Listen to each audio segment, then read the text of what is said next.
अल्हम्दुलिल्लाहि रब्बिल आलमीन वल आक़िबतु लिल मुत्तक़ीन वस्सलातु वस्सलामु अला सय्यिदिल अंबिया वल मुरसलीन बाबु सुजूद सहवी वग़ैरिही। इस उन्वान के अंदर सजदा सहव, सजदा तिलावत और सजदा शुक्र के मुताल्लिक़ अहादीस हैं। तो पहली हदीस के अंदर ये बात मौजूद है कि नबी अलैहिस्सलाम ने सहाबा किराम को ज़ोहर की नमाज़ पढ़ाई और दरमियान तशहुद को आपने छोड़ दिया। तो उसके बाद नबी अलैहिस्सलाम ने सलाम फेरने से पहले 2 सजदा सहव किए और हर सजदे में जाते हुए और सजदे से उठते हुए आपने अल्लाहु अकबर भी कहा और सब लोगों ने आपके साथ सजदा किया। यानी इमाम से गलती होगी तो मुक्तदी इमाम के साथ साथ सजदा करेंगे। और फिर उसके बाद अगली रिवायत के अंदर नमाज असर का तज़किरा है कि उसके अंदर नबी अलैहिस्सलाम ने 2 रकातें पढ़ाकर आपने सलाम फेर लिया। फिर आप एक लकड़ी के पास खड़े हो गए। अब नमाज के अंदर अबू बकर रज़ी अल्लाह तआला अन्हु भी मौजूद थे, उमर रज़ी अल्लाह तआला अन्हु भी मौजूद थे, लेकिन कोई भी आपसे इस हवाले से बात नहीं कर सका कि आखिर आपने 2 रकातें क्यों पढ़ाई। क्योंकि एक तो वजह यह थी कि हो सकता था वो कहते थे शायद कि नमाज कम हो गई क्योंकि वही के नुज़ूल का वक़्त था। तो बहरहाल एक सहाबी थे जिनको ज़ुल्यदैन कहा जाता है, तो वो आगे बढ़े। उन्होंने कहा अल्लाह के नबी अलैहिस्सलाम क्या आप भूल गए या नमाज कम कर दी गई है? आपने फरमाया ना मैं भूला हूँ ना ही नमाज कम हुई है। तो फिर उन्होंने कहा कि यकीनन आप भूल गए, आपने 2 रकातें पढ़ाई हैं। तो फिर नबी अलैहिस्सलाम ने अगली 2 रकातें पढ़ाई और फिर आपने सलाम फेरा और उसके बाद आपने सजदा सहव किए। ठीक है, तो यानी दोनों तरीके यहाँ पर आ गए। तो पहली में आपने पहले सजदा सहव किए, यहाँ पर बाद में किए। और फिर आपने ज़ुल्यदैन की ख़बर की तस्दीक भी की। तो इससे ये भी साबित हो जाता है कि नबी अलैहिस्सलाम आलिमुल ग़ैब नहीं थे बल्कि आप बशर थे, इंसान थे। और फिर उसके बाद इमरान बिन हुसैन वाली जो रिवायत है उसके अंदर ये है कि नबी अलैहिस्सलाम से नमाज में गलती हो गई, आपने 2 सजदा सहव किए, फिर आपने तशहुद पढ़ा। ये जो सुम्मा तशहदा के अल्फाज हैं ना, ये शाज़ हैं, ये अल्फाज दुरुस्त नहीं है। आपने सजदा सहव के बाद क्या नाम है तशहुद नहीं पढ़ना बल्कि डायरेक्ट सलाम फेर लेना है। उसके बाद अबू सईद खुदरी वाली रिवायत है, उसके अंदर ये है कि जब बंदे को शक हो जाए नमाज के अंदर कि मैंने कितनी रकातें पढ़ी हैं, 3 पढ़ी हैं या 4, तो वो कम के ऊपर यकीन करेगा। 3 या 4 में शक है तो वो किसके ऊपर यकीन करेगा? 3 के ऊपर यकीन करेगा। बाकी उस लिहाज से अपनी नमाज को मुकम्मल करेगा और फिर आखिर में 2 सजदा सहव कर लेगा। और ये अगरचे 5 रकातें हो जाएंगी तो जो 2 सजदा सहव होंगे ये शैतान को क्या कर देंगे? ज़लील व ख्वार कर देंगे, क्योंकि उसने इंसान को बुलाने की कोशिश की लेकिन वो कहेगा कि मैंने तो उसको बुलाया, लेकिन ये इंसान मज़ीद उसने 2 सजदे कर लिए। फिर उसके बाद वाली जो रिवायत अब्दुल्लाह बिन मसूद रज़ी अल्लाह तआला अन्हुमा की वाली रिवायत, उसके अंदर यह बात मौजूद है कि नबी अलैहिस्सलाम ने नमाज़ पढ़ाई और आपने सलाम फेर दिया। तो फिर साहबा ने पूछा कि क्या नमाज के अंदर कोई तब्दीली वाक़ई हो गई है? तो आपने फरमाया कि क्या तब्दीली हुई है? ठीक है, तो आपको बतलाया गया कि आपने इससे इस तरह नमाज़ पढ़ाई। तो आप वहीं पर बैठे बैठे किबला रू होए, अपनी टांगों को मोड़ा, 2 सजदे आपने किए, सलाम फेरे, फिर हमारी तरफ मुतवज्जे होकर आपने फरमाया कि मैं भी तुम्हारी तरह का इंसान हूँ, मैं भूल जाता हूँ जिस तरह के तुम भूल जाते हो। जब मैं भूल जाऊँ तो मुझे क्या है याद करवा दिया करो। यानी वो जो पीछे हमने सुभान अल्लाह पढ़ा था तो वो इसीलिए रखा गया है। और फरमाया कि जब तुम में से किसी एक को नमाज में शक हो तो वो दुरुस्तगी को तलाश करेगा। उसका तरीका पिछली रिवायत के अंदर आ गया कि वो जिस बारे में शक है कम वाले पर यकीन करके अपनी नमाज को क्या करेगा? मुकम्मल करेगा, फिर वो 2 सजदा सहव भी कर लेगा। तो यहाँ से ये बात भी साबित हो गई कि अगर बीच में कलाम और गुफ्तगू भी हो गई तो उससे नमाज आपकी नाकिस और नमाज ख़राब नहीं होती, फासिद नहीं होती। ये नहीं है कि दोबारा से पढ़नी पड़ेगी, वही आपकी जो रकातें रही हैं वो पढ़ेंगे, या आपने इजाफ़ा कर लिया था तो 2 सजदा सिर्फ़ आप कर लेंगे। ठीक है, फिर उसके बाद वाली रिवायत जो मुगीरा बिन शुबा वाली रिवायत है उसके अंदर ये है कि जब तुम में से किसी एक को शक हो जाए कि उसने क्या नाम है कितनी नमाज़ पढ़ी है, वो दूसरी रकात में खड़ा हो गया है, दूसरी रकात के बाद बैठना था लेकिन वो शख्स खड़ा हो गया है, अब वो खड़े होने के करीब पहुंच चुका था, तो इसी तरह वो खड़े होकर अपनी नमाज को मुकम्मल करेगा। अगर मुकम्मल खड़ा नहीं हुआ, अभी बैठने के करीब था, तो फिर उसको बैठना चाहिए। ठीक है, और फिर उस वक़्त सजदा सहव नहीं होगा लेकिन खड़ा हो जाएगा, फिर सजदा सहव उसको करना पड़ेगा। उसके बाद फिर ये रिवायत है वो ज़ईफ़ है, सैयदना उमर वाली रिवायत भी, कि जो इमाम के पीछे है उसके ऊपर कोई गलती नहीं है, यानी वो सजदा साहब नहीं करेगा। इमाम अगर गलती करता है तो इमाम सजदा साहब करेगा, तो ये बात दुरुस्त नहीं है। पीछे आपने बुखारी और मुस्लिम की रिवायत पढ़ ली कि लोगों ने भी आपके साथ क्या किया था, सजदा किया था। फिर उसके बाद जो रिवायत है अबू हुरैरा वाली रिवायत, उसके अंदर सजदा तिलावत का ज़िक्र है कि सूरह इंशिकाक और सूरह अलक उसके अंदर सजदा मौजूद है। फिर उसके बाद सूरह स्वाद के अंदर सजदा मौजूद है। फिर उसके बाद सूरह नजम के अंदर मौजूद है। और फिर इसके अंदर ये बात मौजूद है कि सैयदना ज़ैद बिन साबित कहते हैं कि मैंने नबी अलैहिस्सलाम पर सूरह नजम पढ़ी, आपने उसके अंदर सजदा नहीं किया। उसकी वजह ये थी कि सैयदना ज़ैद बिन साबित ने सजदा नहीं किया था। जब यानी कि तिलावत करने वाला इमाम जो है वो सजदा करेगा तो फिर मुक्तदी भी साथ में क्या करेंगे, सजदा तिलावत करेंगे। अगर इमाम ही नहीं कर रहा तो मुक्तदी भी सजदा तिलावत नहीं करेंगे, ये वाजिब नहीं है, मुस्तहब है, मैंने आपको बता दिया था इसका हुक्म। फिर उसके बाद सूरह हज के बारे में मौजूद है कि उसको 2 सजदों के साथ जो है फजीलत दी गई है। और उसके बाद वाली जो रिवायत है वो ये है कि सैयदना उमर रज़ी अल्लाह तआला ने कहा कि लोगों हम सजदे वाली आयत के पास से गुज़रते हैं तो जो बंदा सजदा कर लेगा उसने दुरुस्तगी को पाया, और जो सजदा नहीं करता तो उसके ऊपर कोई गुनाह नहीं है, यानी कि ये हुक्म उसका आ चुका है।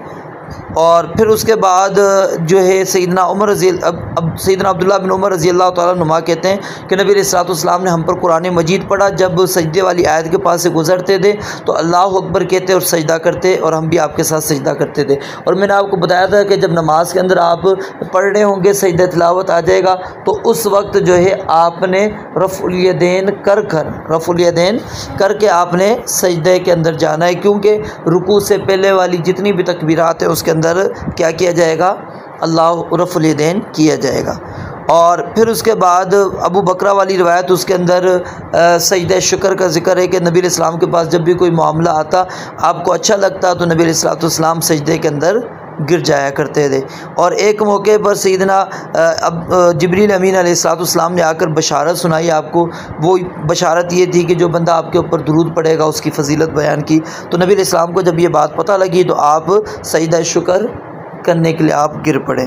और फिर उसके बाद बरा बिन आज़िब वाली रिवायत है, उसके अंदर है कि नबी अलैहिस्सलाम ने अली रज़ी अल्लाह तआला को यमन की तरफ भेजा, तो अली रज़ी अल्लाह तआला ने उस कौम के मुसलमान होने की ख़बर आपको भिजवाई। जब आपको ये ख़बर मिली तो आपने इसके ऊपर सजदा शुक्र अदा किया, यानी कोई भी नेमत इंसान को मिली है, कोई खुशी मिली है, उसके ऊपर वो बंदा क्या है, सजदा शुक्र कर सकता है। अगला उन्वान है बाबु सलात ततव्वु, नफली नमाज के मुतालिक। तो इसके अंदर पहली हदीस रबिया बिन काब अल अस्लमी वाली है। उसके अंदर नबी अलैहिस्सलाम से नबी अलैहिस्सलाम को ये वज़ू करा रहे थे, तो नबी अलैहिस्सलाम ने इनको कहा कुछ मांगना है तो मांगो। कहा कि मैं आपका जन्नत में साथ चाहता हूँ। तो नबी अलैहिस्सलाम ने फरमाया कि फिर तुम जो है कसरत के साथ मेरी मदद करो। किस बात पर? सुजूद की कसरत के साथ, यानी ज़्यादा नवाफिल का अहतमाम करो तो उसके ज़रिए से मेरा साथ तुम्हें मिल जाएगा। फिर उसके बाद अब्दुल्लाह बिन उमर रज़ी अल्लाह तआला अन्हुमा की रिवायत है, उसके अंदर वो 10 रकातें ज़िक्र करते हैं। और हफ्सा वाली रिवायत उसके अंदर क्या है, 12 रकातें, कि जो बंदा दिन और रात के अंदर 12 रकातें पढ़ता है अल्लाह रब्बुल आलमीन उसके लिए जन्नत के अंदर घर बना देते हैं। और वो 12 रकातें कौन सी हैं? 4 रकातें ज़ोहर से पहले, 2 रकातें ज़ोहर के बाद, 2 रकातें मगरिब के बाद, 2 रकातें इशा के बाद, और 2 रकातें फजर की नमाज से पहले। अब इसके अंदर अब्दुल्लाह बिन उमर वाली रिवायत के अंदर वजाहत मौजूद है कि वो 2 रकातें आपने मगरिब के बाद पढ़ी, घर में पढ़ी, इशा के बाद घर में पढ़ी, क्योंकि नबी अलैहिस्सलाम का जो मामूल था वो क्या था कि आप नफल नमाज घर के अंदर ही पढ़ा करते थे। और इसी तरह वो 2 रकातें जुम्मे के बाद भी जिक्र करते हैं, वो भी घर के अंदर पढ़ने का है। और जो फजर की 2 सुन्नतें हैं वो हल्की पढ़नी है। वो क्या पढ़नी है? हल्की पढ़नी है। फिर उसके बाद आयशा रज़ी अल्लाह तआला अन्हा की रिवायत, उसके अंदर ये बात मौजूद है कि 4 रकातें नबी अलैहिस्सलाम ज़ोहर से पहले नहीं छोड़ते थे और 2 रकातें फजर से पहले नहीं छोड़ते थे। और उसके बाद फिर आयशा वाली ही रिवायत, उसके अंदर ये है कि वो कहते हैं कि नबी अलैहिस्सलाम सबसे ज़्यादा जिन चीज़ों की मुहाफ़ज़त किया करते थे नवाफिल पे, वो फजर की 2 सुन्नतें हैं जो फजर से पहले आप अलैहिस्सलाम अदा किया किया करते थे। और फ़जर की फिर वो 2 सुन्नतों की फजीलत भी मौजूद है कि फ़जर की 2 रकातें ये दुनिया और जो कुछ दुनिया में उससे बेहतर है। फिर आगे वो उम्मे हबीबा वाली रिवायत आ गई, मैंने हफ्सा बताया था, उम्मे हबीबा थी, ठीक है, गलती होगी। तो उम्मे हबीबा जो है वो कहती हैं कि जो बंदा दिन और रात के अंदर 12 रकातें पढ़ लेता है, अल्लाह ताला उसके लिए जन्नत के अंदर घर बना देते हैं। तो वो वजाहत मैंने पीछे आपको कर दी। फिर इसी तरह ज़ोहर से पहले अगर जो बंदा 4 रकातें पढ़ता है और ज़ोहर के बाद 4 रकातें पढ़ता है, अल्लाह ताला उसके ऊपर जहन्नम की आग को हराम कर देते हैं। और असर से पहले जो बंदा 4 रकातें पढ़ता है, अल्लाह ताला और नबी अलैहिस्सलाम ने उसके लिए रहमत की दुआ की कि अल्लाह ताला उस बंदे के ऊपर रहम करे। और मगरिब से पहले 2 रकातें पढ़ने के बारे में नबी अलैहिस्सलाम ने हुक्म दिया कि मगरिब से पहले 2 रकातें पढ़ो। फिर तीसरी मरतबा फरमाया कि जो बंदा पढ़ना चाहता है वो पढ़े। इस वजह से आपने इसको नहीं कहा कि ताकि लोग ये ना समझें कि ये वाजिब है और ये अदा करना ज़रूरी है। और नबी अलैहिस्सलाम से ये फ़जर क्या नाम मगरिब से पहले 2 रकातें पढ़ना ये आपके कौल से भी साबित है, आपके अमल से भी साबित है और तकरीर से, यानी आपके सामने सहाबा भी पढ़ते रहे और आपने खामोशी इख्तियार की। तीनों तरह ये रिवायत साबित है। और उसके बाद जो है सईदा आयशा वाली रिवायत है, उसके अंदर वही फ़जर वाली रिवायत का तज़किरा आ गया कि नबी अलैहिस्सलाम फ़जर की 2 रकातें बड़ी हल्की पढ़ा करते थे। तो मुझे ऐसे महसूस होता था कभी कभार कि आपने सूरह फातिहा भी नहीं पढ़ी। और जो फ़जर की रकातों के अंदर आप क़िराअत क्या करते थे, एक रिवायत के अंदर है सूरह काफ़िरून और सूरह इखलास, और दूसरी रिवायत के अंदर है कि आप अलैहिस्सलाम सूरह बकरा की एक आयत और सूरह आल इमरान की एक आयत पढ़ा करते थे। और फिर उसके बाद आयशा रज़ी अल्लाह तआला अन्हा की रिवायत है, उसके अंदर ये कि नबी अलैहिस्सलाम फ़जर की 2 सुन्नतें पढ़ने के बाद दाएं पहलू पर आप लेट जाया करते थे और इसका आपने हुक्म भी दिया है कि इस तरह क्या करो। अब दिन और रात के अंदर जो हमने नमाज़ें पढ़नी है ना, उसके अंदर आपने कोशिश करनी है कि 2-2 रकातें करके पढ़नी। हाँ, ज़ोहर से पहले वाली 4 रकातें इकट्ठी भी पढ़ी जा सकती हैं, लेकिन रात की जो नमाज है वो 2-2 रकात ही हैं। जब बंदे को डर हो जाए, खौफ हो जाए, तो फिर वो आखिर के अंदर 1 रकात पढ़े, वो सारी नमाज उसके लिए क्या हो जाएगी, वितर हो जाएगी। फिर उसके बाद अबू हुरैरा वाली रिवायत जो है उसके अंदर ये बात मौजूद है कि फ़र्ज़ नमाज के बाद अफजल तरीन जो नमाज है वो रात की नमाज है। फिर उसके बाद अबू अय्यूब अंसारी रज़ी अल्लाह तआला अन्हु की रिवायत के अंदर नबी अलैहिस्सलाम ने वितर के बारे में फरमाया कि वितर ये हर मुसलमान के ऊपर लाजिम है। अब वो जो बंदा चाहता है 5 पढ़ ले, जो बंदा पढ़ना चाहता है 3 पढ़ ले, जो बंदा पढ़ना चाहता है 1 पढ़ ले, उसको इख्तियार है, वो जितनी पढ़ना चाहता है पढ़ ले। फिर अली बिन अबी तालिब कहते हैं कि ये वितर उस तरह फ़र्ज़ नहीं है जिस तरह के फ़र्ज़ नमाज हम पर वाजिब है ना, इस तरह नबी अलैहिस्सलाम ने फ़र्ज़ नहीं की, लेकिन ये सुन्नत है जिसको नबी अलैहिस्सलाम ने तरक नहीं किया। उसके बाद रमज़ानुल मुबारक के अंदर क़याम का तज़किरा जाबिर रज़ियल्लाहु तआला अन्हु बयान फरमाते हैं कि नबी अलैहिस्सलाम ने रमज़ानुल मुबारक के अंदर क़याम किया। लोग अगले दिन अगली रात यानी इंतज़ार करते रहे, आप नहीं निकले, और फिर आप निकल कर बाद में आपने फरमाया कि मैं इसलिए नहीं आया कि मुझे डर हो गया कि अगर मैं तुम्हें नमाज़ पढ़ाऊँगा तो अल्लाह ताला कहीं तुम्हें ये नमाज़ तुम पर फ़र्ज़, छठी नमाज़ फ़र्ज़ ना हो जाए। तो यहाँ पर अलवितर से मुराद क्या है, क़यामुल लैल, यानी जो रात को हम नमाज़ पढ़ते हैं उसके मुख्तलिफ़ नाम है। उसको सलातुल लैल भी क्या कहते हैं, उसको वितर की नमाज़ भी कहते हैं, उसको क़यामुल लैल भी कहते हैं, ठीक है। रमज़ानुल मुबारक में पढ़ते हैं उसको तरावी भी कह देते हैं, क़याम रमज़ान भी कह देते हैं, मुख्तलिफ़ इसके नाम मौजूद हैं। फिर उसके बाद खारिजा बिन हुज़ाफ़ा वाली रिवायत है, उसके अंदर ये बात मौजूद है कि वितर की जो नमाज है ना ये सुर्ख़ ऊँट से बेहतर है, सुर्ख़ ऊँट से बेहतर है। फिर उसके बाद अब्दुल्ला बिन बुरैदा वाली रिवायत है, उसके अंदर ये बात है कि वितर हक़ के पढ़ना ज़रूरी है, जो बंदा नहीं पढ़ता वो हम में से नहीं है, लेकिन ये रिवायत सनद के अतबार से ज़ईफ़ है। फिर उसके बाद सईदा आयशा रज़ी अल्लाह तआला अन्हा जो रात की नमाज की कैफ़ियत नबी अलैहिस्सलाम की वो बयान करती हैं कि नमाज रमज़ानुल मुबारक हो या रमज़ानुल मुबारक के अलावा हो, आप अलैहिस्सलाम 11 रकातों से ज़्यादा नहीं पढ़ते थे, 4 रकातें पढ़ते थे। तो ये 4 रकातों का मतलब ये नहीं कि इकट्ठी पढ़ते थे, 2-2 करके पढ़ते थे। तो इसलिए कहा कि उनकी लंबाई और उसके हुस्न के बारे में मुझसे ना पूछो।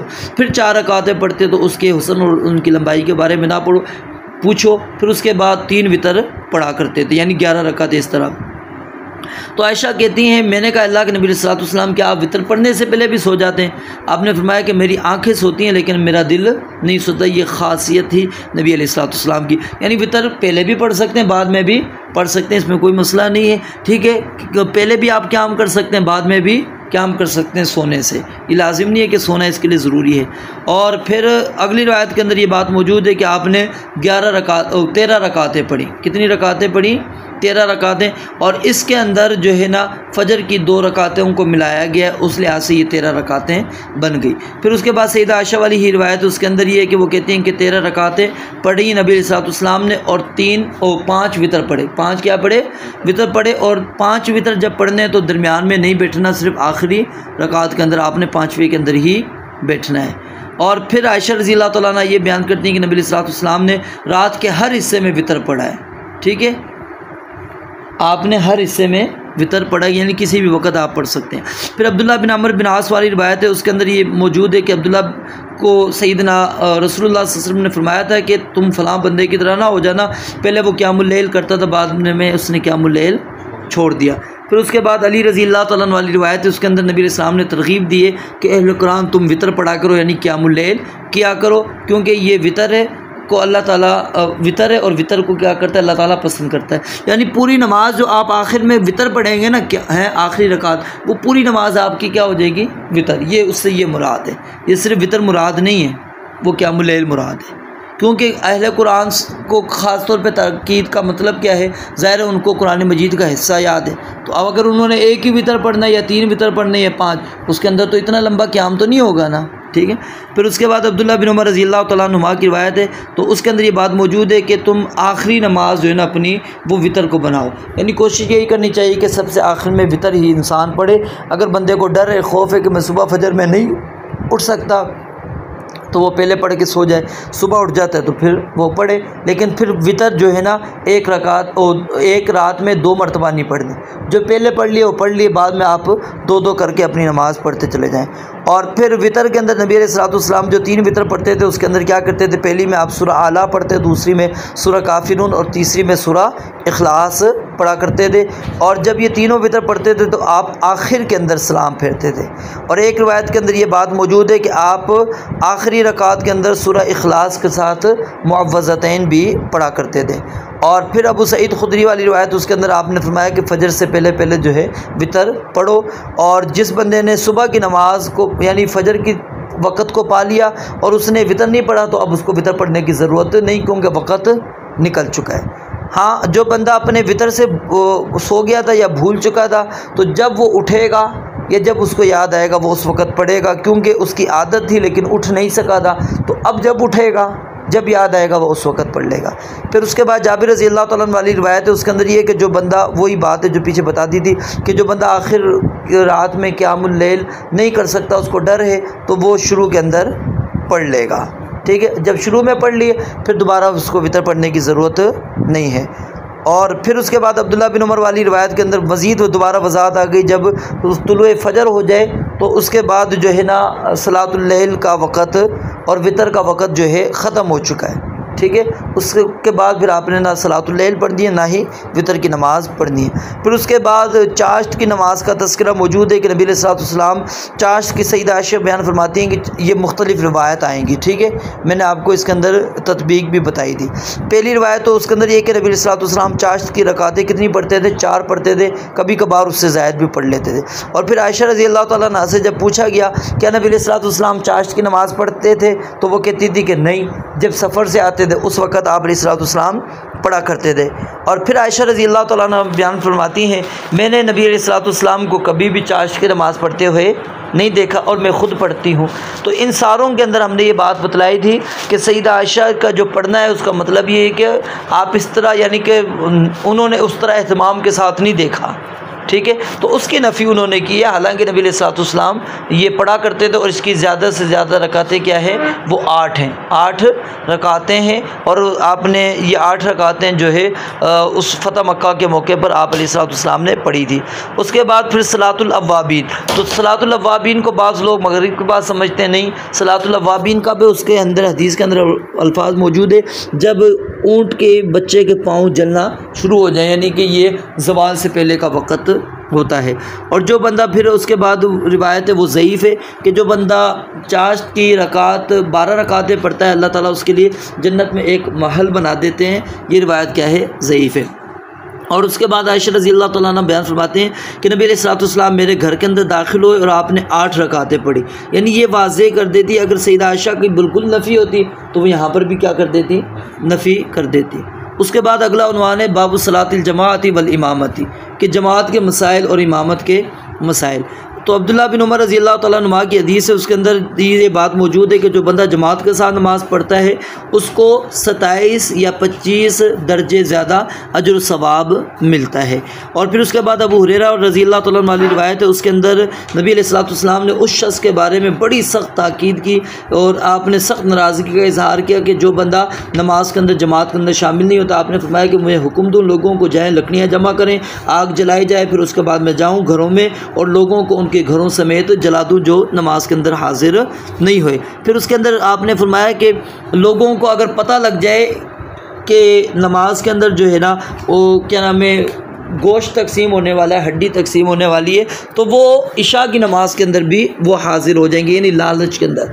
फिर आपने अगली रिवायत के अंदर ये बात बयान फरमाई कि मुनाफिकीन पर सबसे भारी जो नमाज है वो इशा और फजर की नमाज है, और अगर उनको इसकी फ़जीलत का इल्म हो जाए तो कभी भी वो इसको ज़ाया ना करें, वो फ़ौरन इसके अंदर पहुँचेंगे।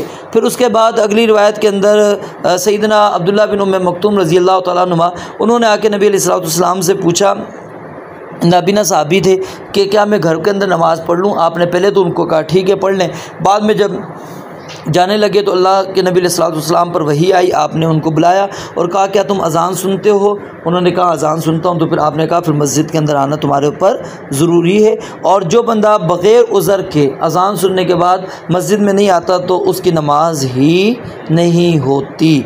फिर उसके बाद वाली रिवायत यज़ीद बिन असवद वाली है, उसके अंदर ये मौजूद है कि हमने नबी अलैहिस्सलाम के साथ फजर की नमाज़ पढ़ी तो दो आदमी जो है वो उन्होंने नमाज़ नहीं पढ़ी क्योंकि वो पहले पढ़ चुके थे।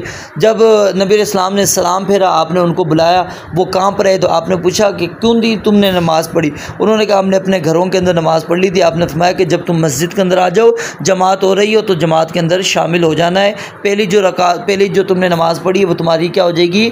नफल हो जाएगी, ये तुम्हारी फ़र्ज़ हो जाएगी। बाज़ उलमा फिर ये कहते हैं पहली वाली फ़र्ज़ है क्योंकि अव्वल वक़्त के अंदर पढ़ी है, तो ये बाद में पढ़ी है तो ये नफल हो जाएगी। तो ये बहरहाल इसके अंदर इख्तिलाफ़ मौजूद है, ये मैंने आपको बता दिया था। फिर उसके बाद अबू हुरैरा रज़ी अल्लाह तआला वाली रिवायत है, उसके अंदर ये बात मौजूद है कि इमाम की इक्तिदा करना ज़रूरी है और इमाम के पीछे पीछे चलना है। पीछे का मतलब ये होता है कि साथ नहीं चलना, ठीक है, और ज़्यादा पीछे भी नहीं चलना। उसके बाद जब वो तकबीर कह देगा फिर तकबीर के नहीं रुकू कर लेगा, फिर रुकू में जाना है, और जब वो सजदे में चला जाए फिर सजदे के अंदर जाना है। वो पूरी रिवायत की वजाहत मौजूद है मज़ीद।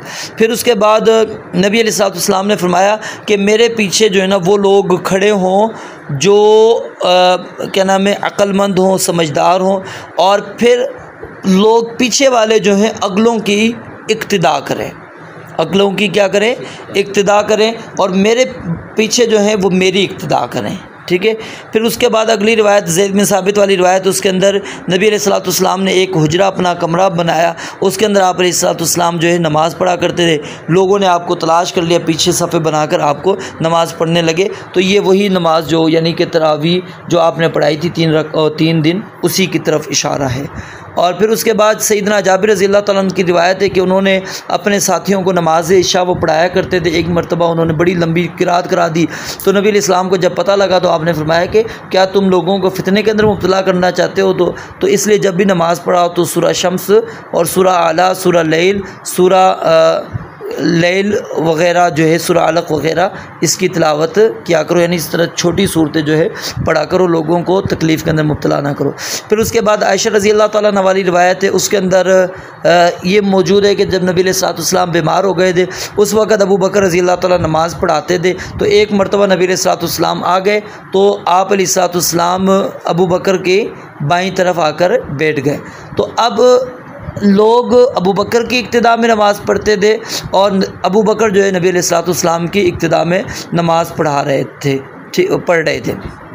और फिर यहाँ पर आगे वो रिवायत वो वजाहत मज़ीद आ जाएगी कि मतलब कि खड़े होकर नमाज़ पढ़नी है या बैठ कर पढ़नी है। तो इसके अंदर यही बात समझ लें कि जब इमाम ने नमाज़ शुरू की, शुरू में खड़े होकर ताकत रखता था, फिर उसकी तबीयत बिगड़ गई तो फिर मुक्तदी खड़े होकर ही नमाज़ पढ़ेंगे। अगर इमाम ने शुरू से ही बैठ के नमाज़ पढ़ाई है तो फिर मुक्तदी बैठ कर ही नमाज़ पढ़ाएँगे। और उसके बाद फिर अबू हुरैरा वाली रिवायत है, उसके अंदर नबी अलैहिस्सलाम ने फरमाया कि जब इमामत कोई करवाए तो फिर हल्की नमाज़ पढ़ाए, क्योंकि पीछे बच्चे भी होते हैं, बूढ़े भी होते हैं, कमज़ोर भी होते हैं, हाजतमंद भी होते हैं। अकेला जब बंदा पढ़े तो जिस तरह चाहे नमाज को पढ़ ले। फिर उसके बाद अमर बिन सलमा वाली रिवायत है कि कहते हैं मेरे वालिद जब आए नबी अलैहिस्सलाम के पास होकर तो नबी अलैहिस्सलाम ने उनको कुछ ताकीदें की थी। उनमें से एक हुक्म ये भी दिया था कि जब नमाज का वक़्त हो जाए तो एक बंदा अजान दे और इमामत वो करवाए जो कुरान मजीद को सबसे ज़्यादा जानता हो। तो कहते हैं कि लोगों ने फिर मुझे आगे कर दिया था, हालांकि छोटे बच्चे थे 6 या 7 साल के थे, तो छोटे बच्चे की इमामत का भी सबूत यहाँ से मिला। फिर अबू मसूद रज़ी अल्लाह तआला वाली रिवायत है, उसके अंदर तरतीब मौजूद है कि इमामत के लिए सबसे पहले वो बंदा आगे होगा जो सबसे ज़्यादा कुरान मजीद का पढ़ा हुआ हो। अगर वो बराबर होंगे तो फिर सुन्नत का जानने वाला इसमें बराबर होंगे, फिर हिजरत में, फिर जो इसमें बराबर होंगे तो फिर जो मुसलमान होने में, फिर इसमें भी बराबर होंगे तो उम्र के अंदर जो होगा बड़ा वो फिर आके नमाज़ पढ़ाएगा। और जो बंदा कहीं पर इमामत कराता हो तो उसकी जगह पर कोई बंदा दूसरा आकर इमामत ना करवाए, क्योंकि उसकी वो सल्तनत है, उसका वो मुसल्ला है, उसकी जगह पर कोई और खड़ा उसकी इजाज़त के बग़ैर ना हो और किसी की जगह पर भी बग़ैर इजाज़त के नहीं बैठना चाहिए। और फिर उसके बाद अबू इब्ने माजा वाली रिवायत है वो ज़ईफ़ है कि कोई औरत मर्दों की इमामत ना कराए, लेकिन मसला यही है देहाती मुहाजिर की, फ़ाजिर मोमिन की, ठीक है, लेकिन फ़ाजिर करा सकता है मोमिन की, देहाती को इसलिए कहा गया है कि वो मसाइल से नावाकिफ़ हो सकता है। फिर आपने सफ़ों के जोड़ने के बारे में ताकीद की सैयदना अनस वाली रिवायत के अंदर कि अच्छी तरह सफ़ों को मिलाकर रहो, अपने पास करीब करीब होकर रहो और अपने जो कंधे वगैरह और क्या नाम है गर्दनें अपनी बराबर कर लो। फिर उसके बाद अबू हुरैरा वाली रिवायत है, उसके अंदर आपने मर्दों की सफ़ को बेहतरीन सफ़ करार दी, कौन सी, जो पहली सफ़ है, और आखिरी सफ़ को बदतरीन सफ़ करार दी, और औरतों की आखिरी सफ़ को बेहतरीन और पहली सफ़ को बदतरीन करार दिया। फिर उसके बाद अब्दुल्लाह बिन अब्बास रज़ी अल्लाह तआला अन्हुमा वाली रिवायत है, उसके अंदर वो एक मरतबा नबी अलैहिस्सलाम के साथ रात को खड़े होकर नमाज़ पढ़ने लगे, उल्टी साइड पर खड़े हो गए, नबी अलैहिस्सलाम ने उनको नमाज में फिर सीधा कर दिया। तो यानी आप इमाम की किस तरफ खड़ा होना है, दाईं तरफ खड़ा होना है मुक्तदी ने। और फिर उसके बाद अनस रज़ी अल्लाह तआला वाली रिवायत है, उसके अंदर ये बात मौजूद है कि नबी अलैहिस्सलाम ने नमाज़ पढ़ाई घर के अंदर, ठीक है, नफल नमाज की जमात है, और कहते हैं मैं और बच्चा पीछे खड़े हो गए, हमारी वालदा जो है ना औरत यानी साथ खड़े होकर नमाज नहीं पढ़ेगी, पीछे खड़े होकर पढ़ेगी। फिर उसके बाद मसला ये है कि जो बंदा एक मरतबा एक सहाबी अबू बकरा है वो नबी अलैहिस्सलाम नमाज़ पढ़ा रहे थे, रुकू में जाने लगे तो वो पीछे से ही रुकू के अंदर शामिल हो गए थे। तो इसमें आपको मैंने बताया था रुकू में इस तरह मिलने से रकात नहीं होती, क्योंकि उसके अंदर 2 चीज़ें बड़ी ख़राब आ जाती हैं, एक तो क़याम भी उसका शख्स का फ़ौत हो गया और दूसरा उसने सूरह फातिहा भी नहीं पढ़ी। तो इसलिए जो है ना रुकू में मिलने वाले को रकात शुमार नहीं करना चाहिए, अगरचे इसके अंदर उलमा का इख्तिलाफ भी मौजूद है। और सफ़ के पीछे नमाज़ पढ़ने वाली जो कैफियत है उसके अंदर भी मैंने आपको बतला दिया था कि जितनी उसने जमात के साथ उसको मिल गई, यानी कोई साथ आकर मिल गया ठीक है, नहीं मिला तो उसने फिर अपनी दोबारा से नमाज को मुकम्मल करनी है, क्योंकि अगर सफ़ के अंदर आगे जगह मौजूद है तो पीछे फिर नमाज होती ही नहीं है। और सबसे जो बंदा खींचने वाला मसला, ये मसला मैंने आपको बताया था दुरुस्त नहीं है। और फिर जब नमाज के लिए आना है तो इत्मीनान के साथ, वक़ार के साथ, इज़्ज़त के साथ आना है, जल्दबाजी में नहीं आना। जो इमाम के साथ नमाज मिल जाए वो पढ़ लो, जो फ़ौत हो जाए उसको मुकम्मल बाद में कर लो। फिर उसके बाद उबई बिन काब वाली रिवायत है, उसके अंदर ये बात मौजूद थी, अगर बंदा एक बंदे के साथ खड़े होकर नमाज़ पढ़ता है अकेले नमाज से ये अफजल है, फिर 2 बंदे 3 के साथ पढ़ते हैं, ठीक है, यानी जितने अफराद पढ़ते चले जाएंगे वो अफजल जमात होती चली जाएगी। फिर उसके बाद उम्मे वरका वाली रिवायत है, उसके अंदर नबी अलैहिस्सलाम ने उनको कहा था कि अपने घर की ख़वातीन को तुम इमामत करा सकती हो और औरत दरमियान के अंदर खड़ी होगी, आगे खड़ी नहीं होगी। उसके बाद फिर मसला है कि नाबीना सहाबी अब्दुल्लाह बिन उम्मे मकतूम उसको आप नायब भी बनाते थे और वो इमामत भी करवाया करते थे, तो नाबीना की इमामत भी दुरुस्त है। उसके बाद फिर अब्दुल्लाह बिन उमर वाली रिवायत है, उसके अंदर ज़ईफ़ है, अगरचे मसला यही है कि हर उस बंदे की नमाज जनाजा पढ़नी है जो ला इलाहा इल्लल्लाह पढ़ता था, और हर उस बंदे के पीछे नमाज पढ़नी है जो ला इलाहा इल्लल्लाह का इकरार करता है। फिर उसके बाद वाली रिवायत भी अगरचे ज़ईफ़ है, लेकिन मसला वही है जो हदीस के अंदर मौजूद है कि जब तुम में से कोई बंदा नमाज के अंदर आए और इमाम को जिस हालत के अंदर पाए उसी तरह वो अपनी नमाज को क्या कर ले, मुकम्मल कर ले। उसके बाद अगला उन्वान है बाबु सलातिल मुसाफिर वल मरीज़, मुसाफिर और मरीज़ की नमाज। उसके अंदर पहली हदीस है आयशा रज़ी अल्लाह तआला अन्हा की, उसके अंदर ये बात मौजूद है कि सबसे पहली चीज़ जो यानी नमाज की इब्तिदा थी, अल्लाह रब्बुल आलमीन ने पहले 2 रकातें फ़र्ज़ की थी, फिर सफ़र के अंदर 2 रकातें रख दी गई और हज़र के अंदर जो है नमाज बढ़ा दी गई, 4 रकातें हो गई। मगरिब की जो है वो की 3 ही रकातें हैं और फजर की 2 रकातें हैं, क्योंकि फ़जर के अंदर किरात लंबी होती है। फिर उसके बाद आयशा रज़ी अल्लाह ताला अन्हा वाली रिवायत है, उसके अंदर ये है कि नबी अलैहिस्सलाम सफ़र के अंदर कसर भी करते थे और कभी कभी मुकम्मल भी नमाज़ पढ़ते थे, रोज़ा भी रखते थे और इफ़्तार भी कर लिया करते थे। अफजल ये है कि कसर नमाज पढ़ी जाए और रोज़ा इफ़्तार कर लिया जाए, और उसकी वजह यह है कि नबी अलैहिस्सलाम कभी कभी इसलिए करते थे ताकि किसी के ऊपर मुशक्क़त ना हो। और फिर उसके बाद अब्दुल्ला बिन उमर रज़ी अल्लाह तआला अन्हुमा वाली रिवायत है, उसके अंदर ये बात मौजूद है कि जो अल्लाह ताला ने रुख्सत दी है ना, उस रुख्सत को कबूल करना चाहिए, क्योंकि अल्लाह ने हमें सफ़र के अंदर रुख्सत दी है, वो माननी चाहिए। जिस तरह कि अल्लाह नाफरमानी करने को नापसंद करता है, इस तरह रुख्सत पर अमल कोई करता है उसको अल्लाह ताला मोहब्बत भी करते हैं।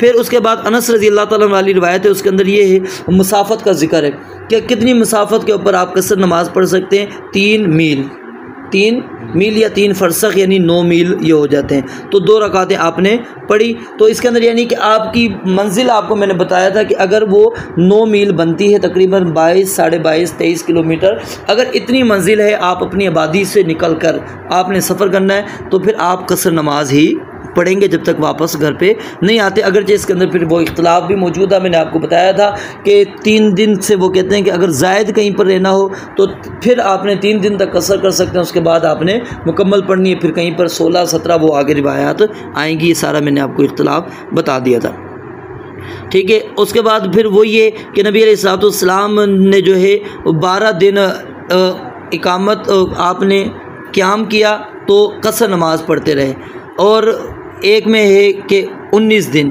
कितने 19 दिन आपने क़याम किया और आप कसर नमाज पढ़ते रहे। और अबू दाऊद की रिवायत के अंदर 17 दिन का है, फिर उसके बाद 15 दिन का है, फिर 18 दिन का है, फिर तबूक के मौके पर 20 दिन का है, ठीक है। तो बहरहाल इसके अंदर यही है कि ज़्यादा से ज़्यादा 20 दिन का सबूत मिलता है नबी अलैहिस्सलाम से कसर नमाज का। वो इख्तलाफ भी मौजूद है जो मैंने आपको पहले बता दिया। फिर उसके बाद ये बात मौजूद है कि नबी अलैहिस्सलाम अगर सूरज के ढलने से पहले यानी ज़वाल से पहले सफ़र के लिए निकलते थे तो ज़ोहर को मौखर करते थे असर के वक़्त तक, फिर उतरते दोनों नमाज़ों को जमा कर लेते, तो इस तरह दोनों नमाज़ें अपने वक़्त पे भी हो जाती। अगर सूरज ढल जाता आपके सफ़र करने से पहले तो फिर आप अलैहिस्सलाम पहले ज़ोहर पढ़ते फिर सवार होते थे, और फिर ज़ोहर असर इकट्ठी पढ़ने का भी ज़िक्र है कि इकट्ठी पढ़ते फिर आप सवार हो जाया करते थे। तो यानी दोनों तरह की मौजूद है, आप जिस तरह भी सहूलत इससे उठा सकते हैं फ़ायदा। फिर ग़ज़वा तबूक के मौके पर नबी अलैहिस्सलाम ने ज़ोहर और असर इकट्ठी पढ़ी, मग़रिब और इशा इकट्ठी नमाज़ पढ़ी। तो यानी सफ़र के अंदर नमाज़ों को जमा भी कर सकते हैं और जमा करनी भी चाहिए। और फिर वो रिवायत थी कि 4 बुर्द से कम पे कसर नहीं करनी, तो 4 बुर्द 48 मील मैंने आपको बताया था, तो वो रिवायत के सनद के एतबार से ज़ईफ़ है। फिर उसके अंदर नबी अलैहिस्सलाम ने फरमाया था मेरी उम्मत में से बेहतरीन वो लोग हैं कि जब गलती करेंगे तो इस्तिग़फ़ार करेंगे, जब सफ़र करेंगे तो कसर करेंगे, इफ्तार करेंगे, लेकिन ये रिवायत ज़ईफ़ है। उसके बाद फिर मरीज़ की नमाज़ के मुतालिक मौजूद है इमरान बिन हुसैन की मारूफ़ रिवायत, कहते मुझे बवासीर थी तो मैंने नबी अलैहिस्सलाम से नमाज़ के बारे में पूछा, आपने फरमाया कि खड़े होकर नमाज़ पढ़ो, अगर ताकत ना हो तो बैठ कर पढ़ो, अगर बैठने की भी ना हो तो फिर पहलू के बल।